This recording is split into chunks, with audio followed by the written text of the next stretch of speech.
प्रतिष्ठा कार्यक्रम जनवरी 2024 में होने वाले कार्यक्रम को लेकर तैयारियां तेज। हार को लेकर ओपी राजभर ने दिया बड़ा बयान, बसपा के चुनाव नहीं लड़ने को बताया अहम वजह। आम आदमी पार्टी ने किया प्रेस कॉन्फ्रेंस का आयोजन, घोसी उपचुनाव के नतीजे को बताया एक बड़ा संकेत। जनवादी पार्टी निकालेगी राजदंड पद यात्रा, सरकार की नीतियों के खिलाफ उठाई जाएगी आवाज। सोनभद्र पुलिस ने गौ तस्करों को किया गिरफ्तार, तस्करों के पास से अवैध हथियार बरामद। नमस्कार, आप देख रहे हैं आज की खबर, आपके साथ मैं हूं अफीफा मलिक। रामनगरी अयोध्या में बन रहे भव्य मंदिर में जनवरी 2024 को प्रस्तावित प्राण प्रतिष्ठा कार्यक्रम को लेकर तैयारियां तेजी से की जा रही हैं। जानकारी के मुताबिक राम मंदिर में प्राण प्रतिष्ठा के लिए एक सप्ताह का अनुष्ठान किया जाएगा, जिसके लिए 16 से 22 जनवरी की तिथि तय की जा रही है। काशी, अयोध्या और दक्षिण के वैदिक विधि विधान पूर्वक पूजा करेंगे, जिसको लेकर मंदिर निर्माण समिति की बैठक के साथ साथ विश्व हिंदू परिषद के केंद्रीय पदाधिकारियों की भी बैठकों का दौर शुरू हो गया है। श्री राम जन्मभूमि तीर्थ क्षेत्र ट्रस्ट के महासचिव चंपत राय ने बताया कि विश्व हिंदू परिषद के अखिल भारतीय पदाधिकारियों में महामंत्री, संयुक्त महामंत्री, केंद्रीय मंत्री, केंद्रीय सहमंत्री, क्षेत्रीय मंत्री और क्षेत्रीय संगठन मंत्री की महत्वपूर्ण टोली 3 दिन के लिए अयोध्या आ रही है। उसकी बैठक 10 और 11 सितंबर को होगी। विश्व हिंदू परिषद की अखिल भारतीय पदाधिकारी, महामंत्री, संयुक्त महामंत्री, केंद्रीय मंत्री, केंद्रीय सहमंत्री, क्षेत्रीय मंत्री और क्षेत्रीय संगठन मंत्री, ये विश्व हिंदू परिषद की लगभग देश की इम्पॉर्टेंट टोली है। 2 दिन के लिए अयोध्या आ रही है। इनकी बैठक कल 10 तारीख और 11 तारीख को होगी।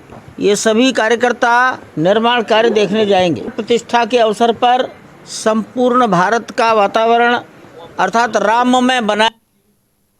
उत्तर प्रदेश के बलिया में घोसी उपचुनाव में हार के बाद ओम प्रकाश राजभर का बड़ा बयान सामने आया है। ओम प्रकाश राजभर ने कहा कि हार की बड़ी वजह बसपा का चुनाव नहीं लड़ना रहा, तो वहीं उन्होंने मंत्रिमंडल में शामिल किए जाने को लेकर कहा कि हम और दारा चौहान बिल्कुल मंत्री बनेंगे। उपचुनाव में हार के सवाल पर प्रतिक्रिया देते हुए बोले कि उम्मीदवार के एंटी रिएक्शन से हम लोग हारे। इतना ही नहीं, उन्होंने यहाँ तक कह डाला कि पार्टी को किसी दूसरे उम्मीदवार को खड़ा करना चाहिए था। बसपा का चुनाव न लड़ना। बस अब डॉक्टर अम्बेडकर जी ने जब वोट का अधिकार दिलाया था पार्लियामेंट में, तो जब बाहर निकले तो बहुत खुश थे। उस समय आचार्य कृपलानी ने पूछा कि डॉक्टर अम्बेडकर तुम बहुत खुश हो, क्या बात है? तो डॉक्टर अम्बेडकर ने कहा कि मैं वो अधिकार दिला के आ रहा हूँ, जिस दिन ये अधिकार का उपयोग करेगा उस दिन सत्ता इसके हाथ में होगी। तो जो आचार्य कृपलानी जी ने कहा कि बस इतनी बात है, हमारे लोग पैसे वाले हैं, हमारे लोगों के पास संसाधन है, हमारे लोग मजबूत हैं, हम तुम्हारे वोट को खरीद लेंगे। वही हस्र हमने देखा घोसी में, गाड़ियों में पैसे ले करके सफाई लोग बांटते फिरे। हम लोग रात को कंप्लेन करते रहे, तमाम 50 लोग थाने में बैठाए गए, गाड़ियां पकड़ी गई, ये देखने को मिला। दूसरा कारण तो ये था। तीसरा कारण, प्रत्याशी जिसके वजह से है बड़ी संख्या में हाँ एंटी मतलब वही प्रत्याशी के रिएक्शन में कोई कैंडिडेट स्थानीय होता तो उसका रिजल्ट अलग होता। जैसे अगर आप देखेंगे मध्य प्रदेश में जिन लोगों ने कांग्रेस छोड़ के बीजेपी ज्वाइन की, चुनाव मैदान में गए, तो उसमें 7-8 लोग हार गए, जीते हुए लोग थे। तो वही स्थिति कैंडिडेट। राजधानी लखनऊ में आम आदमी पार्टी ने सहकारिता भवन में प्रेस कॉन्फ्रेंस का आयोजन किया। इस दौरान घोसी उपचुनाव के नतीजे और लोकसभा चुनाव पर केंद्र सरकार को घेरा गया। प्रेस कॉन्फ्रेंस में कहा गया कि उत्तर प्रदेश में घोसी उपचुनाव के जो नतीजे हैं, ये 2024 चुनाव से पहले एक बड़ा संकेत है। कहा गया कि इंडिया गठबंधन के प्रत्याशी के खिलाफ प्रचार किया जा रहा था, लेकिन उपचुनाव के पूरे नतीजे को देखते हुए साफ हो गया है कि इंडिया का गठबंधन जीतेगा, ऐसा उनका कहना है। साथ ही प्रेस कॉन्फ्रेंस में इन सब बातों पर भी जोर दिया गया। उत्तर प्रदेश में घोसी उपचुनाव का जो नतीजा है, ये 2024 के पहले, लोकसभा के चुनाव के पहले एक बड़ा संकेत है कि उत्तर प्रदेश और देश की जनता अब जुमला पार्टी को हटाने का मन बना चुकी है। जिस तरह से देश को हर मोर्चे पर फेल करने का काम मोदी जी कर रहे हैं, उत्तर प्रदेश में मोदी योगी की डबल इंजन की सरकार कर रही है, इससे लोगों में निराशा है और जो चुनाव परिणाम आए हैं वो इसी बात का साफ संकेत है। पूरी की पूरी उत्तर प्रदेश की सत्ता सारे मंत्री और विधायक, राजभर जी की पार्टी, निषाद जी की पार्टी, अपना दल, महान दल, सारी पार्टी मिलकर समाजवादी पार्टी के प्रत्याशी, इंडिया गठबंधन के प्रत्याशी के खिलाफ प्रचार कर रहे थे और 1,24,000 वोट वहां समाजवादी पार्टी। केंद्र और राज्य की सत्ताधारी पार्टी भाजपा सरकार के खिलाफ जनवादी पार्टी राज्य दंड पदयात्रा निकालेगी। सरकार पर संविधान और लोकतंत्र विरोधी नीतियों का आरोप लगाते हुए जेजेपी ने पदयात्रा निकालने का ऐलान किया। यह पदयात्रा भट्टा पर सवाल किसान आंदोलन के मुखिया रहे चौधरी मनवीर सिंह तेवतिया के नेतृत्व में होगी।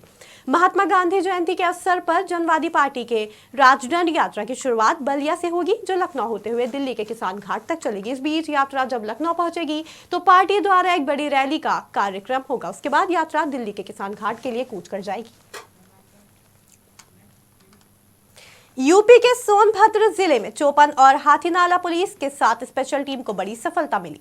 पुलिस ने मुखबिर की सूचना पर अंतर्राज्यीय गौ तस्करों के साथ मुठभेड़ की और मुठभेड़ के दौरान 2 बदमाशों के पैर में गोली लग गई। पुलिस ने बदमाशों के पास से देसी तमंचा सहित 315 बोर और 2 खोखा कारतूस, नकद और बोलेरो गाड़ी भी बरामद की, जिसके बाद पुलिस ने बदमाशों को गिरफ्तार कर जेल भेज दिया। मुखबिर द्वारा प्राप्त सूचना पर दिनांक 9/9/23 की सुबह 4-5 के बीच में थाना हाथीनाला, चौपन व जनपद सोनभद्र में गठित पशु तस्करी निरोधक दस्ता की संयुक्त टीम द्वारा रानी ताली बैरियर के जंगल थाना हाथीनाला से 20 गोवंश बरामद किए गए, जिसमें एक अभियुक्त मोहम्मद आलम निवासी लोबादाग, थाना मेराल, जनपद गढ़वा, राज्य झारखंड से गिरफ्तार किया गया तथा उसके 7 साथी भागने में कामयाब रहे। इस संबंध में थाना हाथीनाला पर मुकदमा अपराध संख्या 45/23 अंडर सेक्शन 358 CS एक्ट पंजीकृत किया गया है। अभियुक्त को गिरफ्तार कर जेल भेजा जा चुका है। पुलिस द्वारा जो भागे हुए अभियुक्तगण की तलाश हेतु लगातार कॉम्बिंग जारी रही। रात्रि 10-11 के बीच में थाना चौपन क्षेत्र के तिलगुड़वा से आगे चोरपनिया के जंगल में पुलिस के साथ गौकसों की मुठभेड़ हुई, जिसमें अपराधियों द्वारा पुलिस पर फायर किया गया। आत्मरक्षा में राजधानी लखनऊ के विश्वेश्वरैया हॉल में प्रदेश भर के सपा के बागी नेता इकट्ठा हुए। स्वाभिमान समाजवादी मोर्चा की ओर से विश्वेश्वरैया प्रेक्षागृह में जनसंवाद कार्यक्रम किया गया। जानकारी के मुताबिक मोर्चा की ओर से आयोजित यूपी जनसंवाद में समाजवादी आंदोलन से जुड़े तमाम नेताओं ने भविष्य की रणनीति पर चर्चा कर सकते हैं। कहा जा रहा है कि इन सभी बागियों ने स्वाभिमान मोर्चा का भी ऐलान किया। बागी नेताओं में राष्ट्रीय अध्यक्ष लोहिया वाहिनी, प्रदीप तिवारी, ब्रजेश यादव, टीपी यादव, तमाम ऐसे समाजवादी पार्टी के युवा नेता जो कई वर्षों से समाजवादी पार्टी को आगे ले जाने का काम करते रहे और समाजवादी पार्टी को मजबूत करते रहे। आज उन नेताओं ने समाजवादी पार्टी से किनारा करते हुए अपना नया मोर्चा बनाने का ऐलान किया। देखिए, हम लोगों को प्रदीप तिवारी जी को, ब्रजेश यादव जी, हम लोगों को समाजवादी पार्टी से अभी 10 दिन पहले निष्कासित किया गया। आपके माध्यम से पूरा देश और प्रदेश जानता है। हम लोग जो सम्मान और स्वाभिमान की लड़ाई लड़ते हैं और जो भी समाजवादी पार्टी के आउटसोर्सिंगवाद से, भ्रष्ट नीतियों से और जिनको घमंड के नाते ये लोग बाहर किए हैं, ऐसे तमाम लोग, अभी हम लोगों के कार्यक्रम में पूर्व सांसद टीपी यादव जी भी आए थे, पूर्व विधायक विजय प्रताप यादव जी भी और 4 पूर्व विधायक और अभी यहाँ से दीप प्रज्वलन करके गए, उसको उपलब्ध कराया। पहली चीज। दूसरी चीज, समाजवादी पार्टी के नीतियों का, रामचरितमानस पे अभद्र टिप्पणी का, रामचरितमानस के बुकलेट को जलाने का एवं संघर्ष से निकले हुए 28 साल के नौजवानों को अपमानित करके सही बात कहने पर निष्कासित करने का हम लोग का ये।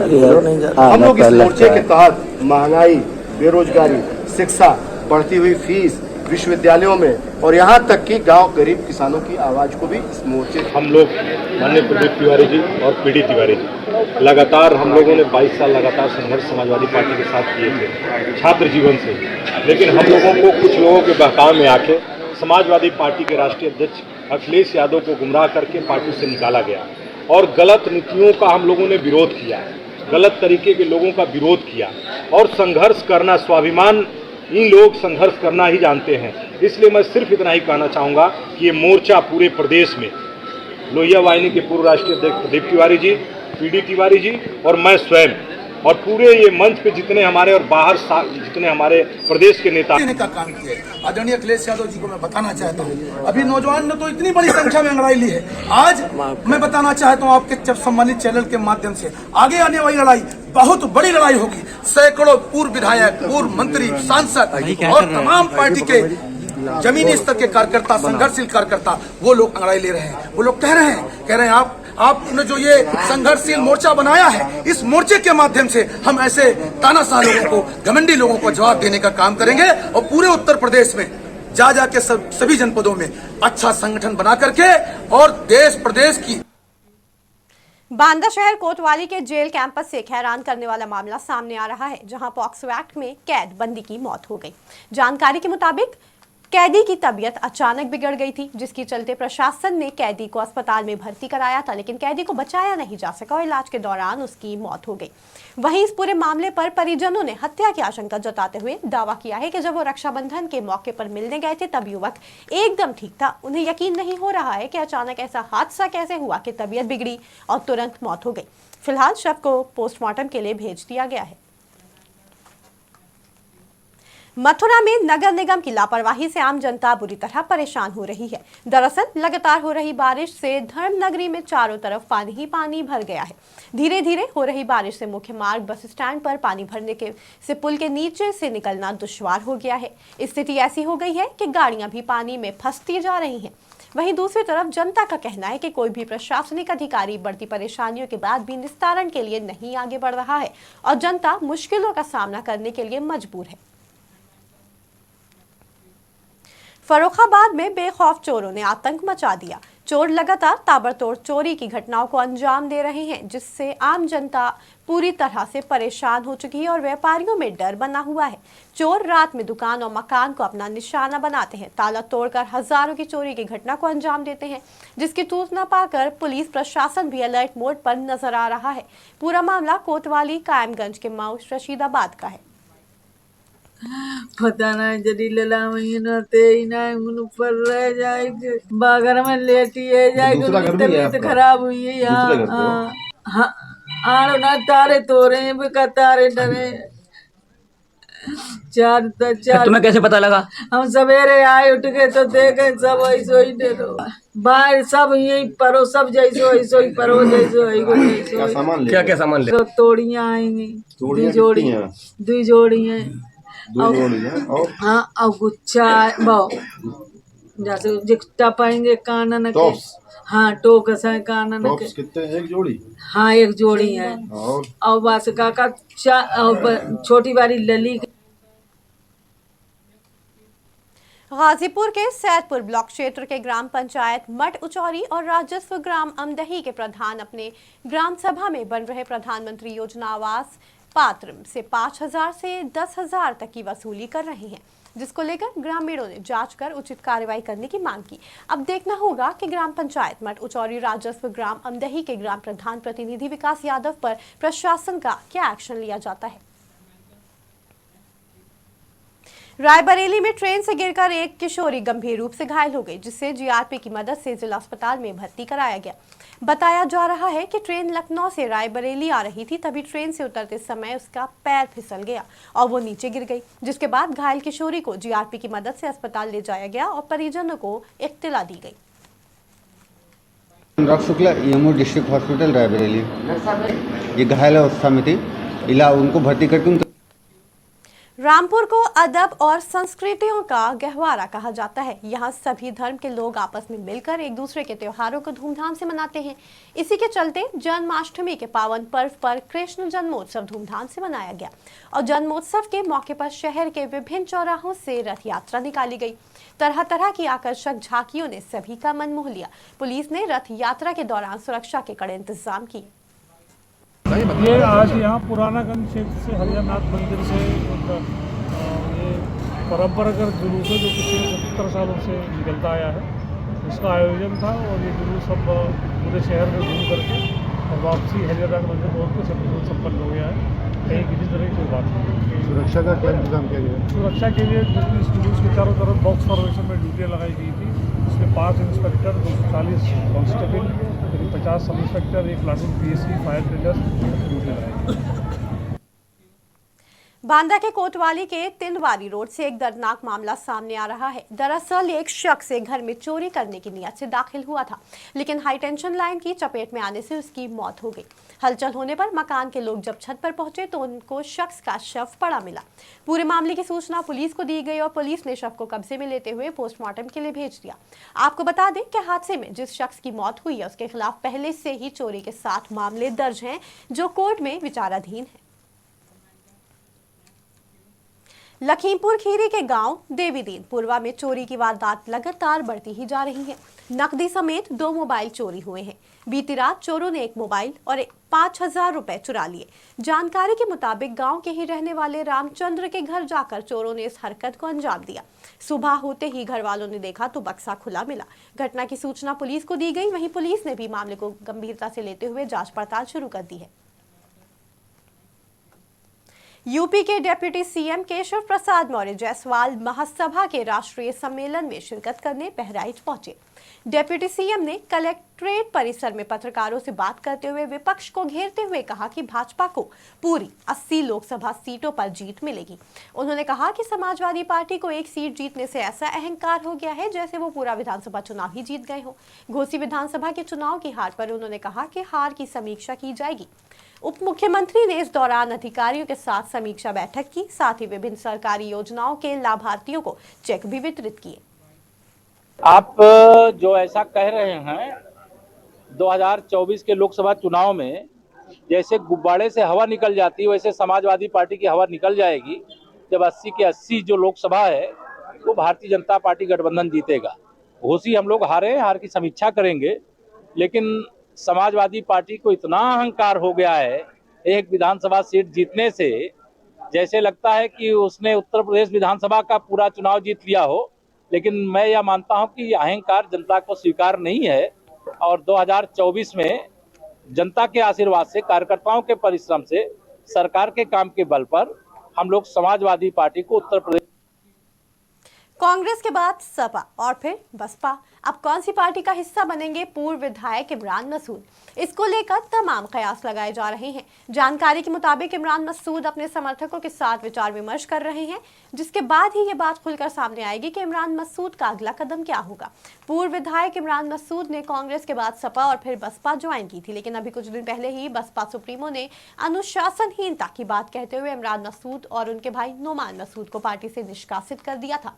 ऐसी बातें भी की जा रही हैं कि कांग्रेस के अलावा आरएलडी और एआईएमआईएम के नामों पर भी विचार किया जा सकता है। वहीं इमरान मसूद का कहना है कि अभी वो समर्थकों के साथ विचार विमर्श करेंगे। देखिए, पार्टी कार्यकर्ताओं ने सबने सर्वसम्मति से तय किया कि हम सहारनपुर से लोकसभा चुनाव लड़ेंगे और जब साथियों ने तय किया है तो हम लड़ेंगे। हम पहले भी निर्दलीय लड़े, तो हम पार्टी से बात करेंगे। उन्होंने अधिकृत कर दिया कि आप राजनीतिक दलों से संपर्क करें। जो राजनीतिक दल हमारे साथ संपर्क में है, मैं कोशिश करूंगा कि वो सब चीजें हो जाए, उसके बाद फैसला करेंगे। आपने कहा है हमारी किसी से कोई नाराजगी नहीं है, तो आपने सारे ऑप्शन खुले रखे हैं। हाँ, हमने सबके लिए, भैया राजनीति में नाराजगी रख के कोई फायदा नहीं होता, इसलिए सारे दरवाजे खोल के रखो। अब भाई हमारे पास सामान है, हमारे पास, हम किसी के लिए लायबिलिटी नहीं है, हम सब। उत्तर प्रदेश की बड़ी खबरों में फिलहाल इतना ही। आप जुड़े रहें आज की खबर के साथ ताज़ा तरीन खबरों के लिए।